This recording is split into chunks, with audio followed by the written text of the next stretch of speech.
Okay, here we go. Got it? Got it. Okay, we have no other guests at this time, but we may have some. And usually we get quite a few on the live. We get a lot of people that will watch it. So I'll start off by a disclaimer. This is Psychology Social Hour, hosted by the St. Joseph Museums of St. Joseph, Missouri. This free virtual series features an educational program on a topic of mental health.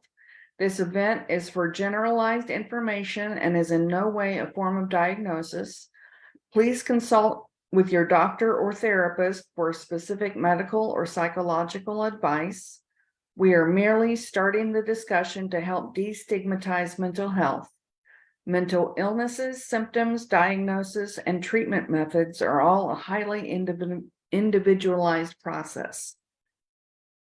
My name is Shelley Haynes. I work with the museum, and tonight our guest speaker is Kim Justus. I'd like to introduce her by reading you this bio. She is an author, radio host, and photographer. Kim Justus attended the University of Nebraska at Omaha, earning her Bachelor of Science in Business, then worked in the financial services industry for 25 plus years. At the peak of her life, she suffered a ruptured brain aneurysm, which nearly killed her. In the course of that game-changing event, she experienced a near-death experience. Suffering a traumatic brain injury, she subsequently carries both physical and emotional residuals. As a result, she chose to redefine her life. She first found cathartic healing in nature photography. Her work has been published and exhibited countless times. She's been accepted into the National League American Pen Women, credentialed in both writing and art. She also enjoys history and genealogy, which led to becoming a longtime member of Daughters of the American Revolution. Kim has always written poetry and short stories, which have been frequently published. Then she decided to try her hand at a book. Kim is the author of 2 books, In a Flash, Miracles Here and Beyond, and Hootie's Hollow and the Magic Tree. Her first book led to hosting a weekly radio show for the past 12 years. Those books were written from her personal experiences. Last year, a series of events led her to begin a book like she has never written before. A couple coincidences led her to the topic of evolution of the treatment of mental health from the early 1800s through today. No small undertaking, but like the St. Joseph Museum, it has been a fascinating undertaking. Release expected late 2023 or early 2024. Kim has a spirit of adventure and discovery, has always been a seeker, not a dweller. You can find more on her website at kimotoffoto.com, and her books and show are inaflash.org. With that, I'll introduce you, Kim Justus. Well, hello, everybody. I'm so glad to be here tonight. Thank you, Shelley, for having me. And that first one, Kimoto Photo, funny way to spell photo, is some of my photography. And this is one of them back here, this orchid that I took a picture of and made into a piece of gallery wrap canvas. And as you mentioned, the 2 books that I wrote, the first one, In a Flash, that's where you find more information about me and the radio shows at inaflash.org. But I wrote a book in 2012 about my experience in 1995 with the aneurysm, because there were really no resources. When you think about it, today we can't think of a life without our cell phone or our iPad or our computer. Back in 1995, as brain injury survivors, who now I've spoken to thousands of on the radio show, there wasn't the resources. You were broke, you thought you got fixed, didn't get a, no pun intended, heads up on residuals you might walk away with, like deficits in short-term memory, sensory overload, um, depression or anxiety problems, inability to focus. If you used to be able to juggle 10 balls at the same time, now you really need to focus on where your hands are, or start making mistakes, sleep disorders. Not everybody who has a brain injury has all of those, but everybody who has a brain injury has some of those things. And so I wrote the book in a flash to tell my survivor story, if you will, in 2012. And it was as a result of that, I think you mentioned, that I was contacted by a man in Spokane, Washington. So by now, it's funny in my mind how God works, and that coincidences are God's way of working anonymously. Because while I was writing this book, a man was doing brain injury radio, had been doing it one night a week for 2 years. And he was a TBI survivor from a car accident. And he was doing a show, and there was just an overwhelming worldwide response, a podcast he was doing like this. There were so many people that thought they were the only ones. And so he decided he wanted to make brain injury radio on 7 nights a week and put the resource out there for people. And he heard me do an interview with someone else about my book as an author, and called me up and asked me if I'd be interested in being a host on the show. And I said, well, you know, my background is as a financial consultant. I didn't know that podcasts existed until 2 weeks ago. I don't have a background in broadcasting. I'm not that good at the computer. I don't think I'm your gal, but thanks, you know, for thinking of me. Thanks for the offer. We talked a little bit more, and then he was getting ready to go, and he said, so let me just ask you before we go. He said, were you an author before you wrote your book? No. And you do suffer a brain injury? Yes. What night would you like? And it just spilled out Wednesday night. And 12 and a half years ago, I did my first show, and have been there every Wednesday night since. And so I had an interest not only in brain injury, but so often what comes with brain injury is depression, anxiety, or PTSD. And so I've had a lot of guests and experience myself with those topics. And so I wasn't unfamiliar.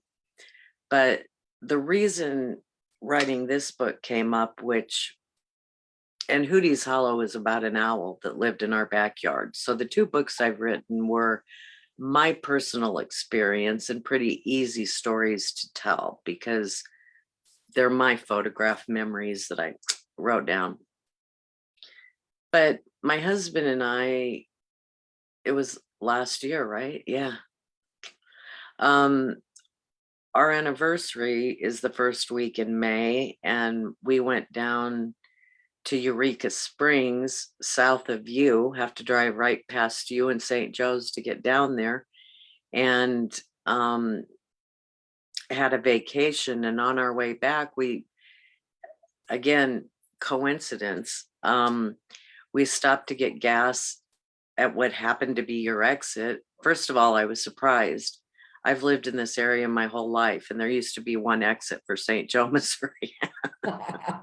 And so now you got like 5 of them or something. Oh, it's blown me away. Every time we come by, you've got a new exit down there. But we pulled off just to get gas, and I was waiting in the car, and you know, you're kind of into vacation, wanting to get home. And when you're getting that close to home, starting to think, you know, vacation's getting further away for a minute, and you're thinking of the laundry and unpacking and all the things you're going to have to do. but I looked up while my husband was pumping gas, and right in front of my face was this big billboard that said St. Joseph, and I caught the word lunatic asylum. Now, I didn't catch the word museum immediately because in this woke society, particularly, I thought, wow, that's so big, that word lunatic. Mhm. I wonder what that's about. And so when my husband got in, I said, let's go see what that's about. And it was like 4 o'clock on a Sunday, by rights, probably shouldn't have been open, you know, but we pulled into the parking lot and there wasn't anybody there, at least on that outside part of the parking lot where we were. But we walked up, I said, the door opens. And we came in and did the tour of the museum, which is really incredible. Anybody listening who has the opportunity, who hasn't, I strongly encourage you to go to the St. Joseph, Missouri Mental Health Museum. They've just done a beautiful job with it. And now that I've done a ton of research in places all over the country, they're really, that I know of, there really aren't as comprehensively put together historically and realistically with the equipment and so forth that was used through the history of mental health with good intentions that now make some of us think of One Flew Over the Cuckoo's Nest, things Mhm. like that, that went from supposed to be somebody had a good idea when they came up with it, but it wound up being a barbaric practice in restraint and intimidation, not so much uh, curative, restorative type things that I'll talk about later. And so it was really an incredible, jaw dropping, eye opening tour of the museum. And it really piqued my curiosity after seeing all of that, just kind of the working pieces of this and how it's been and what it's been like and what it could be like. And so I had that on my mind. It made an impression. That's another reason to go, because what I'm going to write about in my book and tell you in a few minutes, if you go through a museum like this or this museum, you'll see why I'm doing what I'm doing. And the object at the end is going to be that as a society, we would find the system we have now unacceptable and want to completely break the stigmatism, but really do a self check as a society and where our priorities are, and making this a priority. There shouldn't be anybody um, in today's news, I'll just use it. You turn it on every night and you see homeless encampments across the country. And a large percentage of those people suffer with mental and or chemical dependence issues. And those things aren't being funded the way they used to be. And that's not only detrimental to the folks having to live that way, but the people that are stepping over them while they're having a latte and a conversation with the person next to them, not thinking anything of it, that's just the way society is now.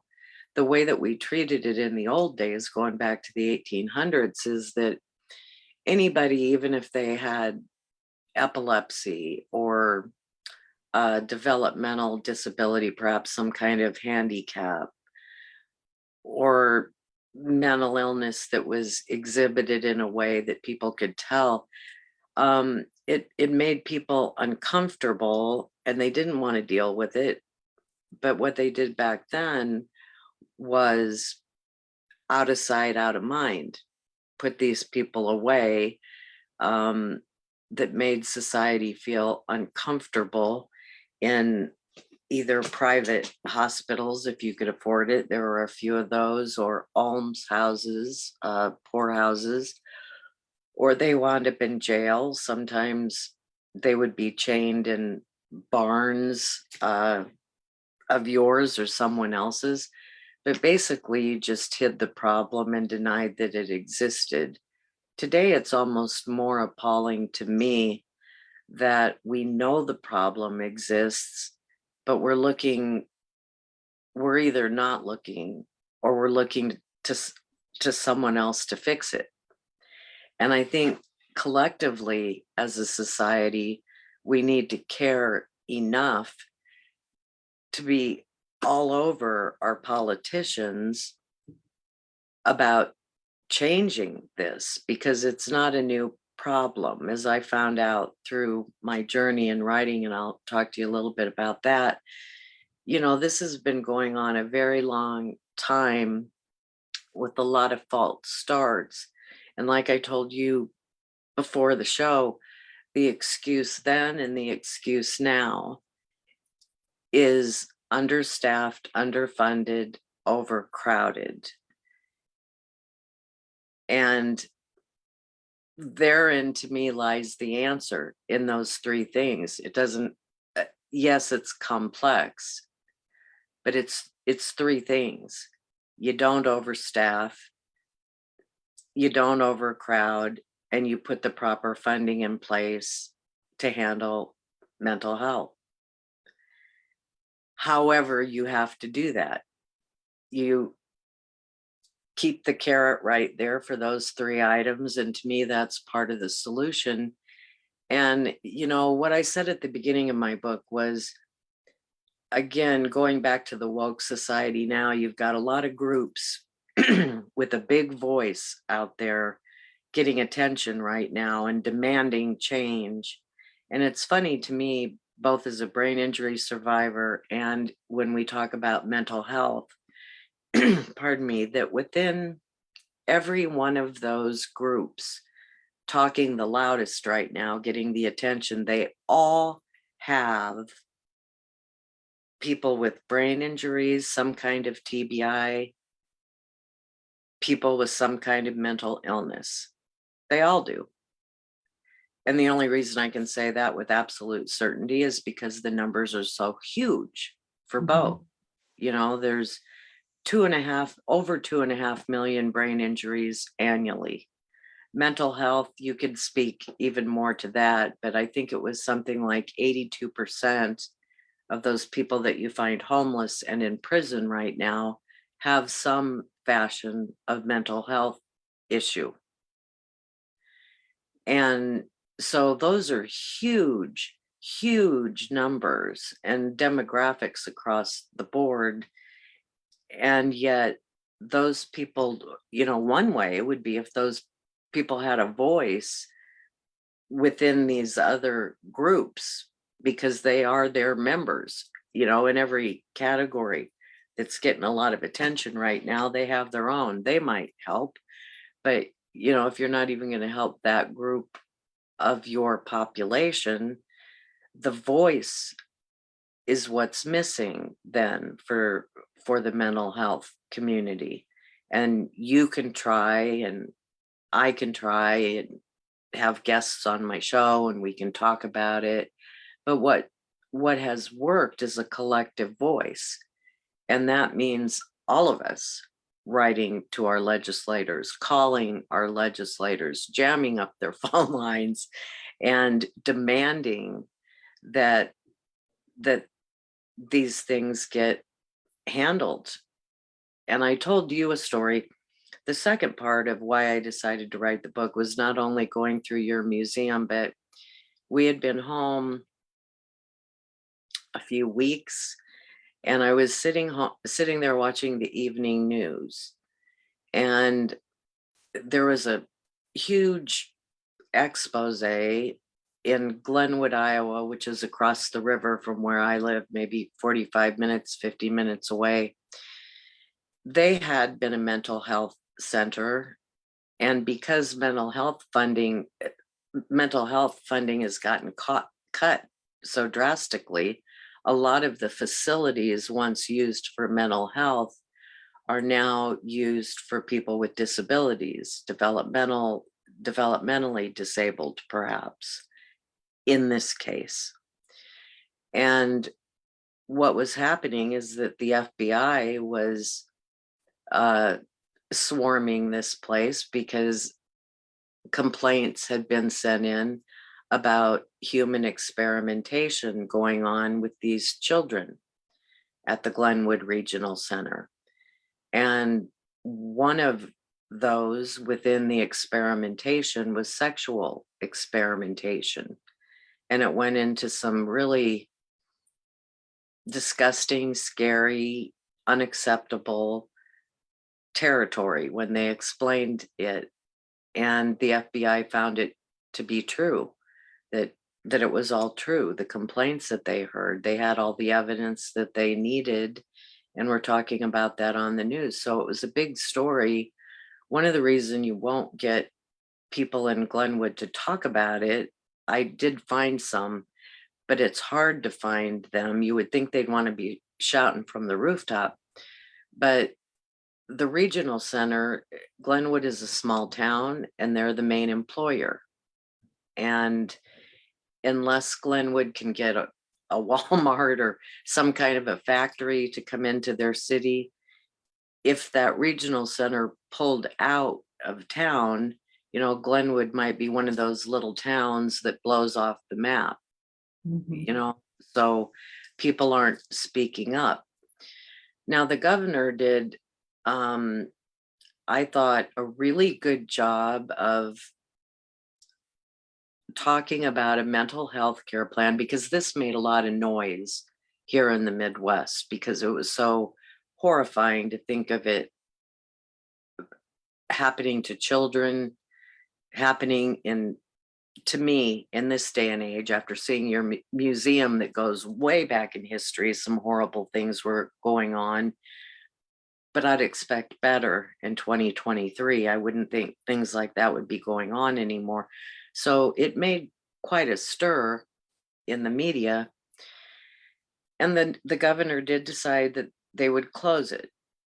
They would close down this facility. And she had a great speech about finding more suitable housing for these kids and wanting to make sure that it was going to take a while to transition, make sure they got better housing, better resources for help, da da da da da da. Two things. I got a hold of the former superintendent, who is indicted, one of those indicted about this, and I kind of played a trick in getting him to talk to me, but did get him to talk to me. He would talk about certain things, not others. One of the things he talked about is he sent me an article and he wanted me to read the article. He wasn't going to give me any more than that, but read the article. And when I found the one line in the article, I would know what one of the problems is. And it outlined, it was a great photo op and a great op, for the governor to write this comprehensive plan of changing the mental health care system in Iowa. And you can't really unhear what you heard about what was happening, but it made you hopeful, that things would be different. And the one line in that article, after it outlined all that was going to be done, was that it was not yet funded, which basically meant it was nothing but words on paper going nowhere until it gets funded, if it gets funded. And so I happened to then, while I was looking, find a resident, a very nice young man, who had lived there for quite some time.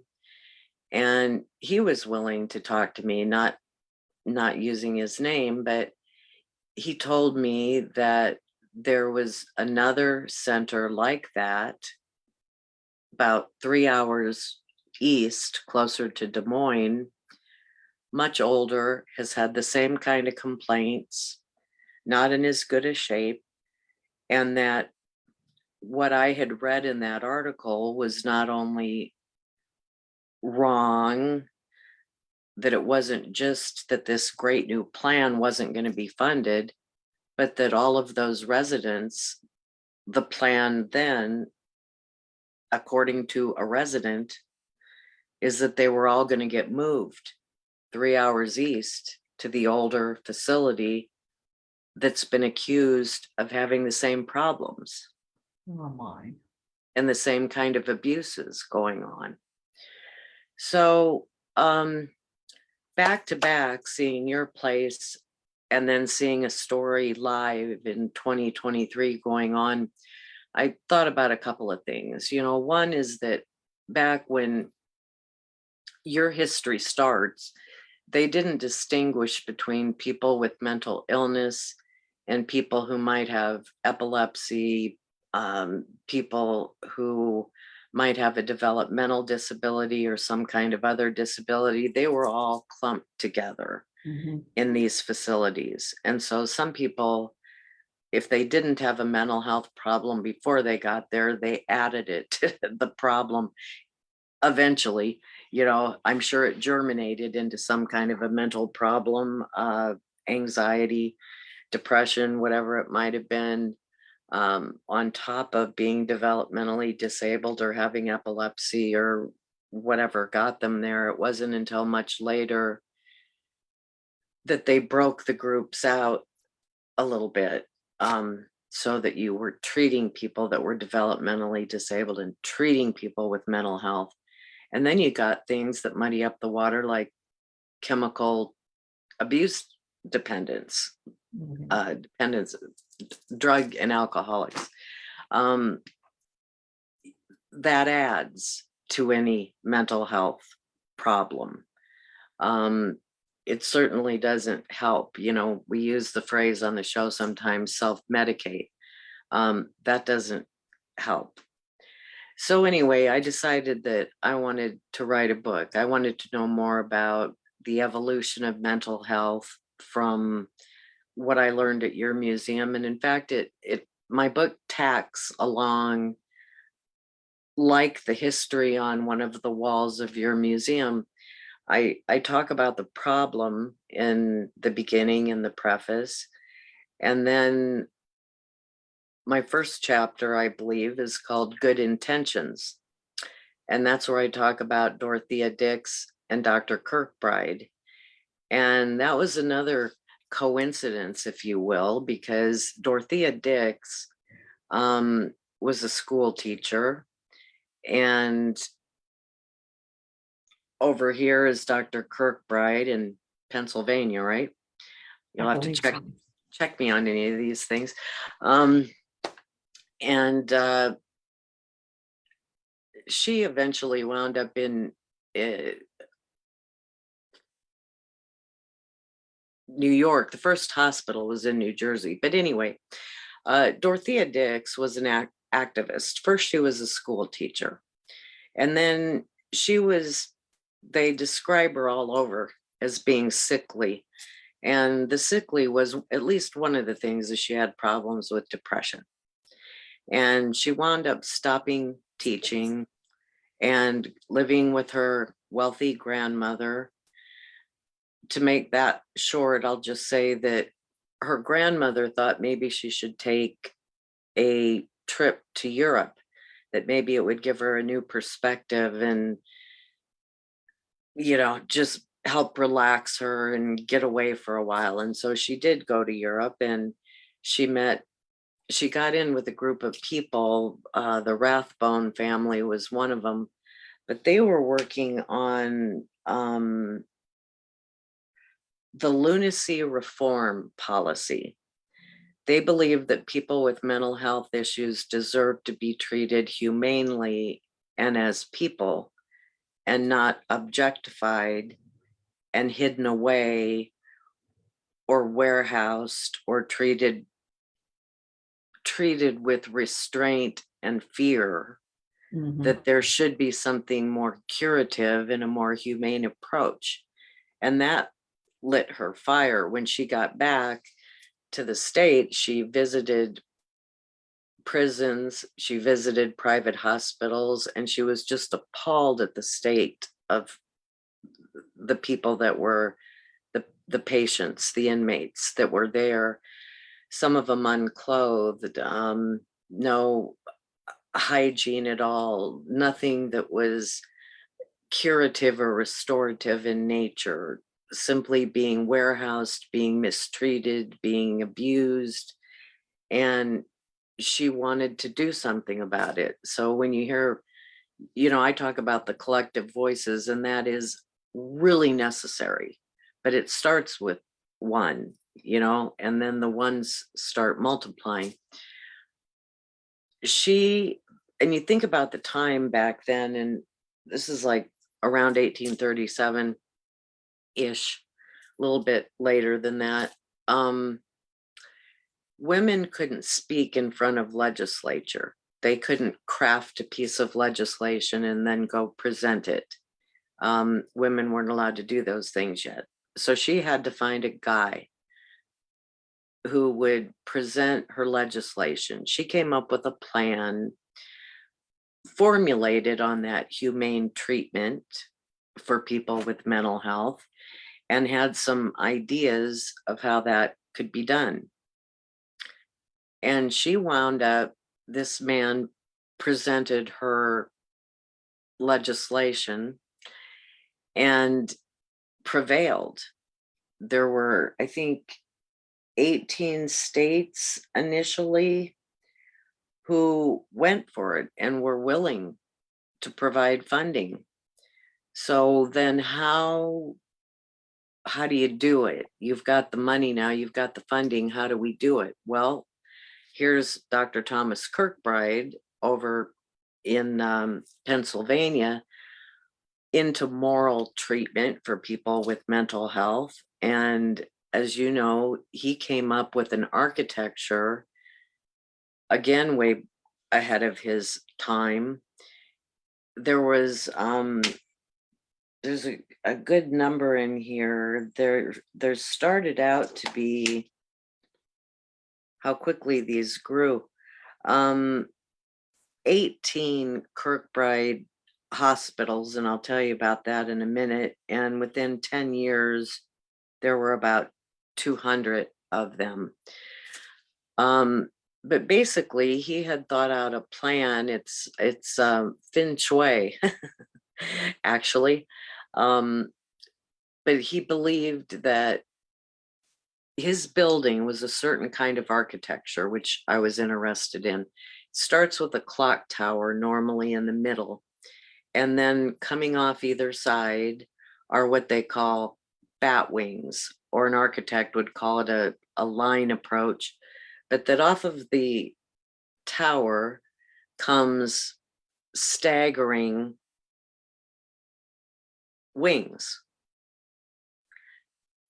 And part of the reason for that is that it allows fresh air and sunlight to come in. And he believed that fresh air and sunlight, natural lighting, was healing, even down to the colors of paint that were used, the paints that elicited calm, that sort of thing. You had to have at least, I think it was 200 acres. You built these buildings, and the superintendent and a few management lived in apartments in the tower. The people with the least amount of mental health, the more benign mental health issues, mild depression and so forth, were closer.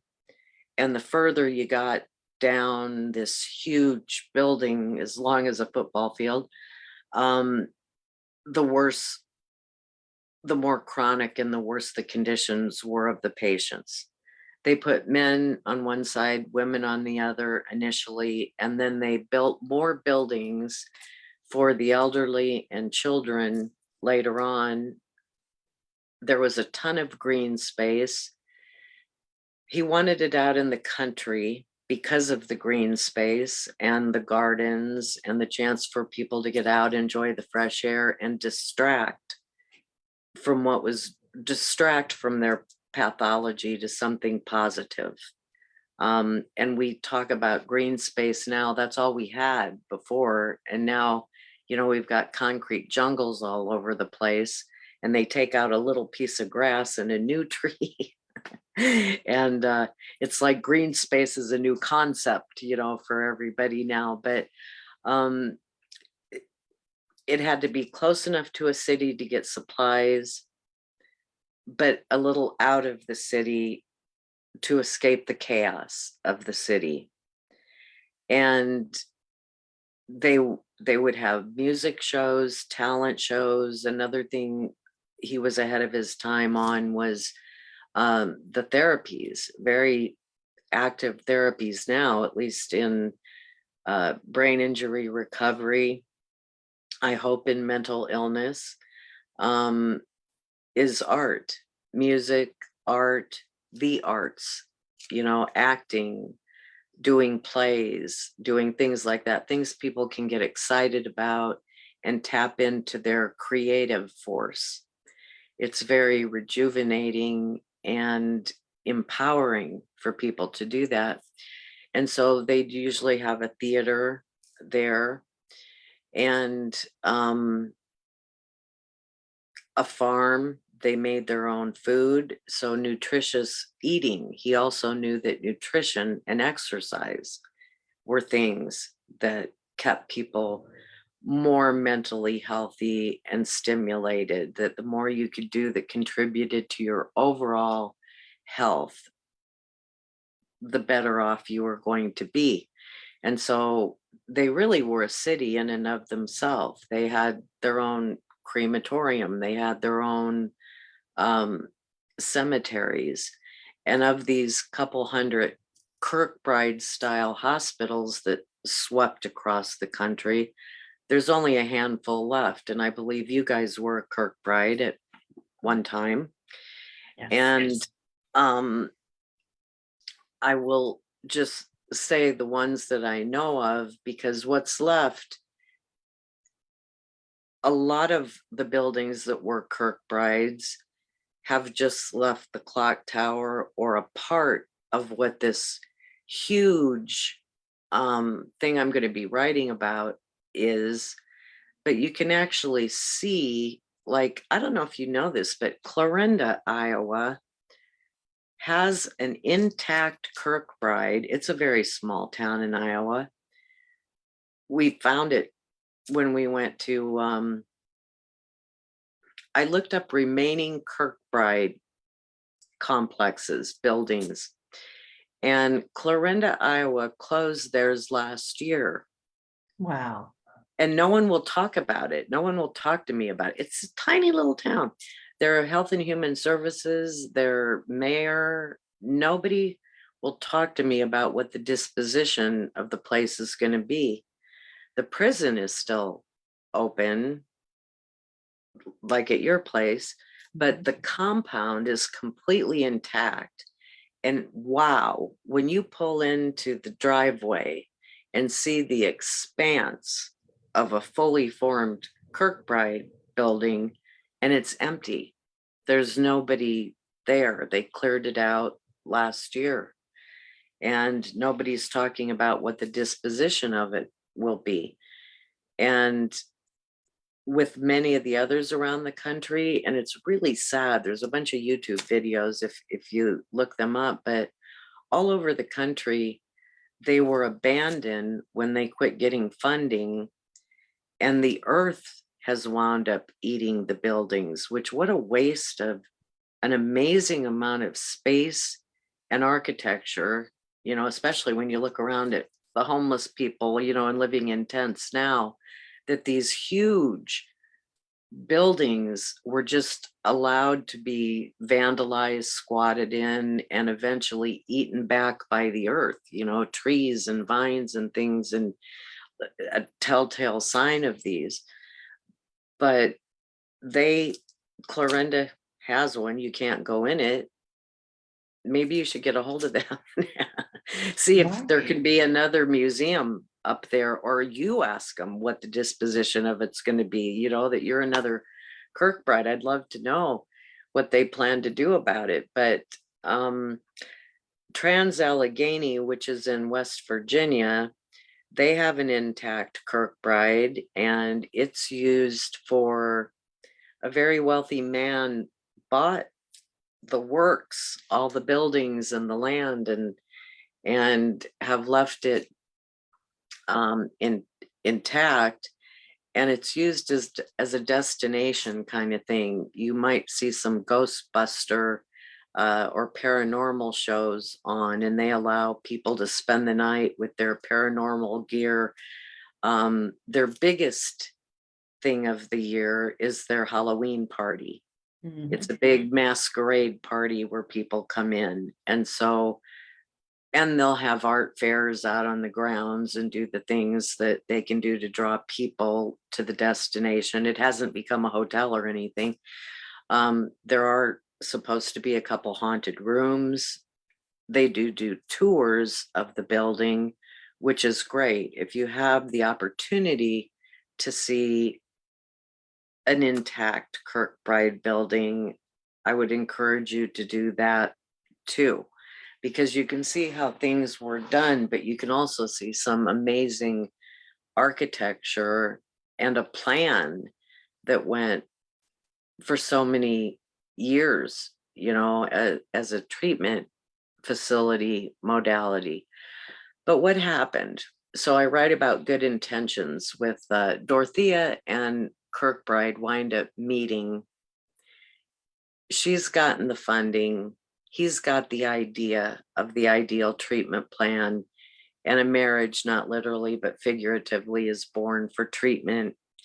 And these hospitals go up across the country. And the first was in New Jersey, Trenton, I believe.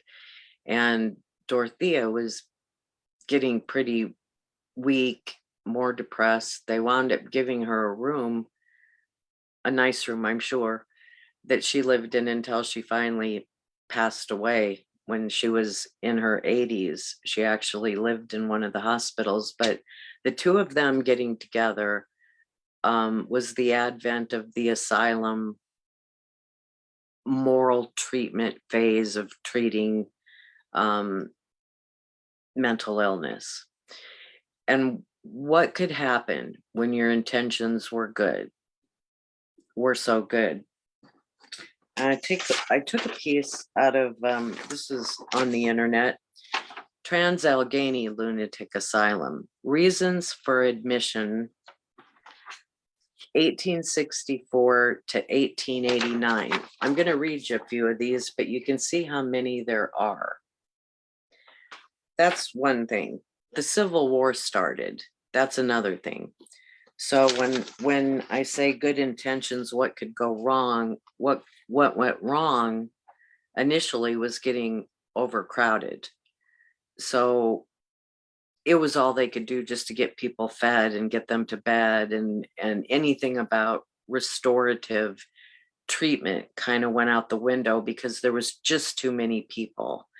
And there really wasn't a lot of training for a lot of the medical staff back then. So it was just too much. You had these, you know, the Civil War was, any war is horrible. The Civil War was horrible. People had PTSD before they knew what it was. They lost limbs. Dorothea Dix, as a matter of fact, went and was a nurse at one point during the Civil War. And Dr. Rush, who I'll talk a minute about in a minute, these two were ahead of their time in recognizing the importance of hygiene. Now, Dorothea Dix, when she was working during the Civil War, nursing these soldiers, and Dr. Rush, who addressed General Washington about it, it was horrible. I mean, nothing, they didn't know anything about sterilizing equipment. they were using dirty, bloody blankets over and over on different people. The crowding was just disgusting. So much crowding together, you know, of the wounded, that was going to cause a spread in disease. And so the horrible conditions were brought up before, and there were some like Kirkbride, like Dr. Rush, like Dorothea, that knew some of the answer had to do with things we've been talking about a lot during COVID. Hygiene, you know, keeping some separation to give people some space, fresh air, not contaminated air that gets full of disease, that gets spread, that doesn't help the situation that's going on, and that helps add to that anxiety and tension. So the war was one thing. The other thing was the expansion of the reasons that people could wind up getting committed. You didn't have to have any substantial proof. A lot of the things on here really are misogynistic. If his wife couldn't have children, or if she had postpartum depression, or he could think of a reason he didn't want to be with her anymore, a man could take his wife and get her committed. And when you got committed, it was generally for life, because at this point in time, treatment really wasn't in the offing because it was too crowded. And so people wound up staying. Bite of a rattlesnake, brain fever. It says kicked by a horse. Many of the things on this list are things that equal traumatic brain injury. And so whether it was a blast from a cannon, you know, that was next to you that caused a concussive effect that put you off a little bit, or getting kicked by a horse, or a fall from a horse, an epileptic fit, dropsy, infusion on the brain, domestic trouble, jealousy and religion, superstition, sunstroke, self-abuse. Parents were cousins, opium habit, fever and jealousy, female disease. Boy, that encompasses a lot. False confinement, laziness, loss of an arm, marriage of a son, masturbation and syphilis, masturbation for 30 years. These were all printed out of a book found in Trans-Allegheny Lunatic Museum, from when it was a hospital, is this list, which I'll send to Shelley after this show. And one of us, you can write to her, you can write to me through inaflash.org. I can send you the list. But that, between the war and this burgeoning list of reasons why people could be committed, that fundamentally didn't have anything to do with their mental health for sometimes at all, certainly not for a lifetime. These are things that could have been treated, or what I call on the show compensatory strategies could have been taught. Certain kinds of therapy could have been taught, where these people weren't mentally ill. Some were completely fake, like the postpartum depression, not fake, but not reasons to be put away for the rest of your life, or be committed to a mental hospital. But what that caused, and again, they're looking at 1864 to 1889, and we're in 2023, and this was a reason the mayor, go back to Glenwood for a minute, and that expose that's going on as we speak. And I believe if it's happening in one place, it ain't just happening in one place. If they're able to get away with these things there, it means there are other places in the country this is going on that just haven't been exposed yet, or they are exposed, like Glenwood, and we just haven't heard about it, in our neck of the woods. But it's understaffed, underfunded, overcrowded. That became the problem in treating mental health. The states were taking care of it at that time. Then the Fed took over for quite a while. Medicaid, Medicare, some different ways that they were helping the state fund mental illness. And then Reagan in the 70s decided that the states knew better what their needs were in that area, and he cut off federal funding and turned it back over to the states. Well, by that time, the states had written it out of budget. So you've got different states trying to decide where they're going to find money and how without any consistency or template of how they were going to be treating mental illness, which made it difficult to find the money when now you're spending it on something else. What was used for that before is now being used for another reason. Kim, I just want to give you a heads up. We got about 10 minutes left. Okay. Okay. So basically, that's where I'm going with the history. I go on and talk about some people that tried to expose the situation. Nellie Bly is one of them.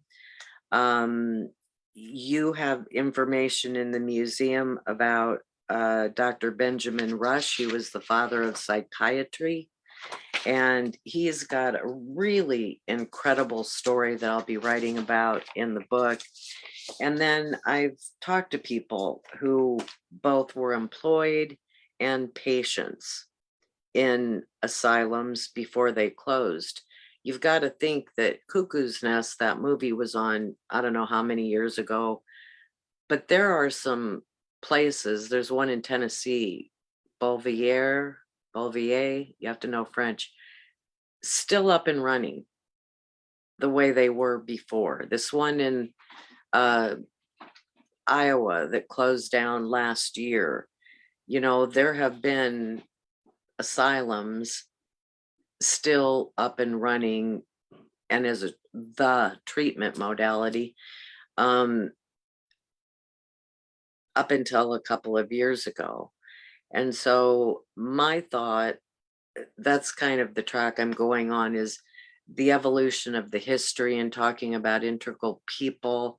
I've got stories from people who worked in these places, and often I was surprised, generations of people, grandma, mom, daughter, generations of people worked, because a lot of times they were in these small towns, the main employer, and multiple generations worked in these places. So I've talked to a couple of those from around the country. I've also talked to some people who lived in these places and did some work on people who tried to do exposés. A lot of people have heard of Willowbrook in New York.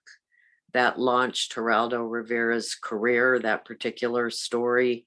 Nellie Bly in the 1900s, a fascinating woman. If you have a chance to look her up, became a journalist against the odds at that time, and she did a tremendous expose.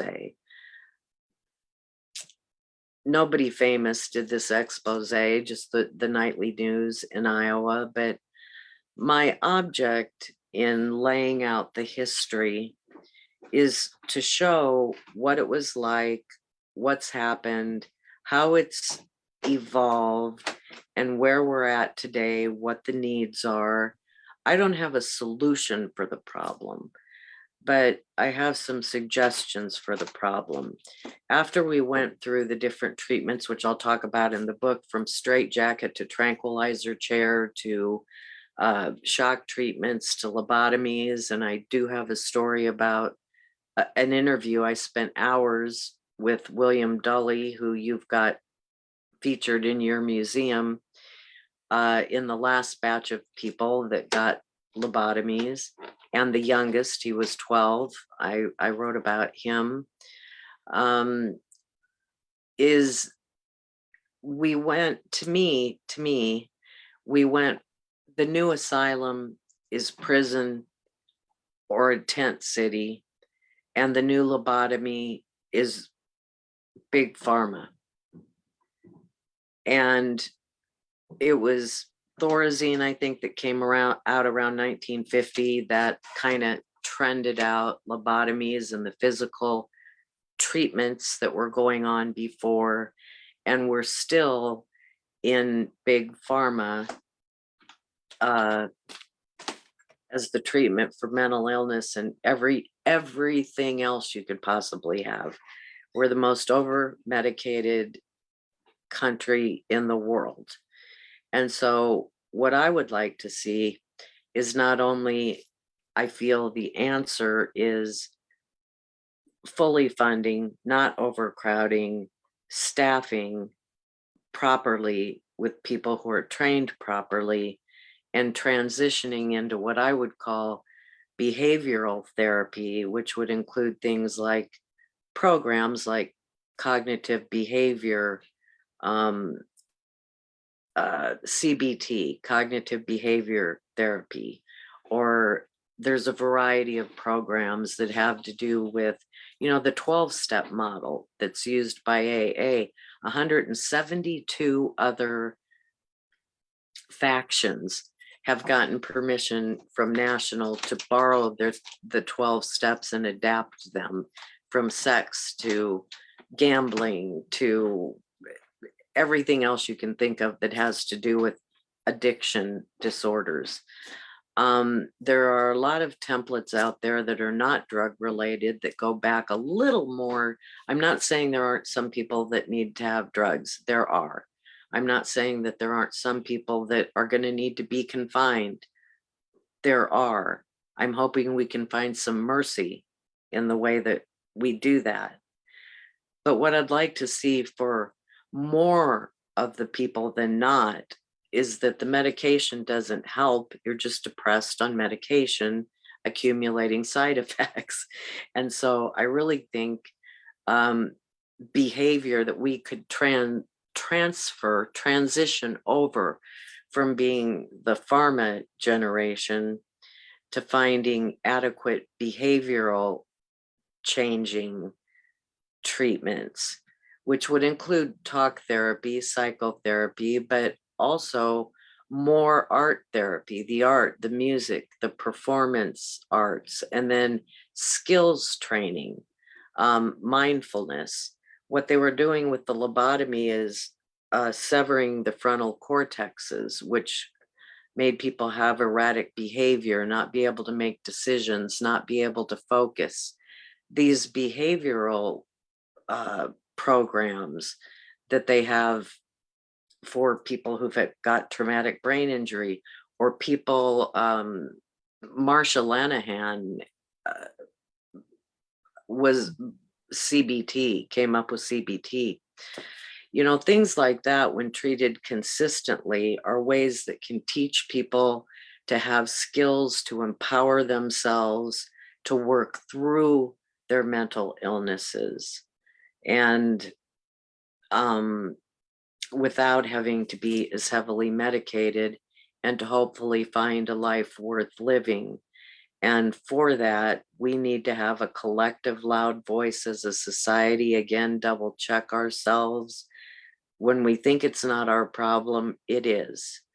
I've heard people on my radio show, nobody gets up in the morning. I didn't when I was 35 years old, at the top of my career, the top of my health, nothing bad going on. Think that I would walk out the door that day and my brain would explode and it would change my life forever. Nobody plans on that. And mental illness happens, and brain injury happens, and alcoholism and drug addiction happen.